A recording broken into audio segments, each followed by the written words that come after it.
មានបងបាត់នោះសាវ៉ាម្នាក់មិនដល់ឆ្នាំទៅសម្លាប់ខ្លួនមានតែជូនពរបងសុខនឹងគេ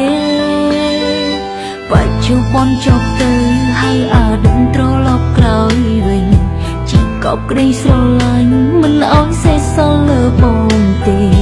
មានសង្សារដោយបងមិនខុសពីអត់សង្សារដែរស៊ូទុំបែដងអោយដងស្លាយវិញ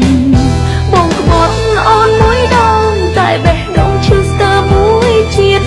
បន្តស្រឡាញ់ទីដោយបន្តធ្វើបាបខ្លួននិយាយពាក្យចប់ហើយដេកឡើយមិនឈប់ស្រឡាញ់អូនទុកអូនជាអ្វីចង់ទៅចាស់មកតាមចិត្តអូនសូមប្រចិត្តរួចហើយគ្មានផ្លូវឡើយផ្ដាល់ម្ដងទៀតទេ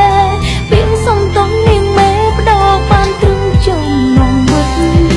បែកគ្នាដើរផ្លូវផ្សេងនោះមិនប្រាកដជួបស្នេហ៍ពិតល្អជាងខូចចិត្តដល់ដែរដល់ដែរ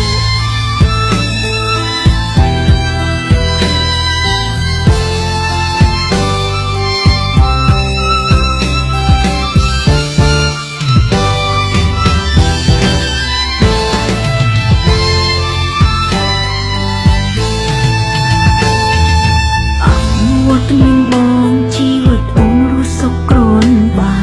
ផ្លូវនេះអូនអាចដើរទៅដោយមិនចាំបាច់មានបងទេលោកសាវ៉ាម្នាក់មិនដល់ឆ្នាំទៅសម្លាប់ខ្លួ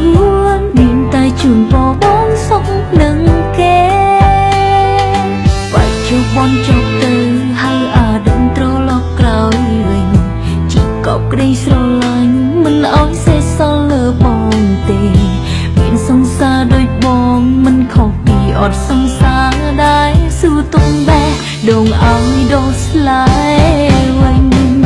បងក្បត់អូនមួយដងតែបេះដូងឈឺស្ទើរមួយជាតិបន្តស្រឡាញ់ទីដោយបន្តធ្វើបាបខ្លួន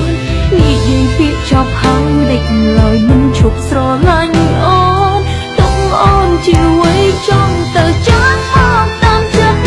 អូនសូមប្រចិត្តរួចហើយគ្មានផ្លូវឡើយផ្ដាល់ម្ដងទៀតទេពីងសុំទុំនាងមេបដោបានត្រឹមចំណងវិតបែកគ្នាដើរផ្លូវផ្សេងនោះមិនប្រាកដជួបស្នេហ៍ពិតល្អជាងខូចចិត្តដល់ដែរដល់ដែរបងក្បត់អូនមួយដងតែបេះដូងឈឺស្ទើរមួយជាតិបន្តស្រឡាញ់ទីដោយបន្តធ្វើបាបខ្លួននិយាយពាក្យចប់ហើយដេកឡើយមិនឈប់ស្រឡាញ់អូនទុកអូនជាអ្វីចង់ទៅចាស់